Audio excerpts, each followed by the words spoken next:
We are back with more breaking inputs coming in. New naval base to come up in Lakshadweep, a major military base. In fact, the Indian Navy is all set to commission a new base in the Lakshadweep Islands next week.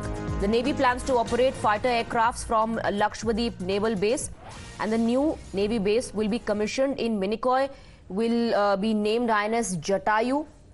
Defence Minister is likely to commission INS Jatayu on the 4th of March in a grand ceremony. Shivani is getting us more details on that. Yes, Shivani.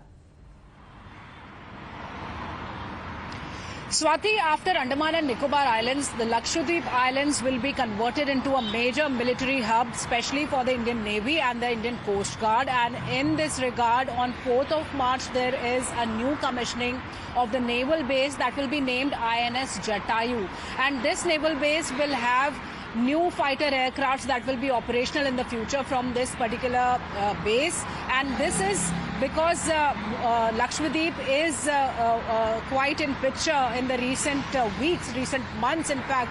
So, and this happens to be a major route for the maritime traffic, and also to secure the Indian Ocean region. The Indian Navy intends to upgrade its power in Lakshadweep, and that's why this INS Jatayu will be inaugurated, it will be commissioned. And apart from that, later on, many more assets will be added to INS Jatayu. So INS Baz, that is there in the Andaman Nicobar Islands, that is also a naval base.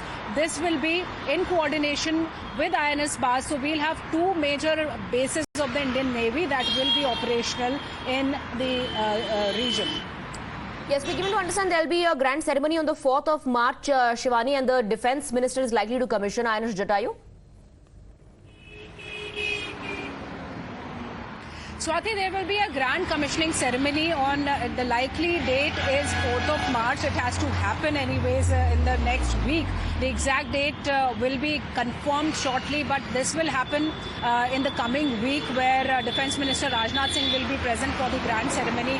The two aircraft carriers, INS Vikrant and INS Vikramaditya, will also be present, and all the senior officials of the Indian Navy will be there. And later on, more assets from the Indian Navy and the Indian Coast Guard will also be added, and also the Indian Army will bring in their troops in INS Jatayu to make it a coordinated, strategically important base of the Indian Navy, so that the Indian Ocean region is secure, and also to keep an eye on the traffic that goes from this particular route. This is a very important strategic route for the maritime commerce. All right, Shivani, thank you very much for getting us the latest on that. Slipping into a short break, news and updates will continue.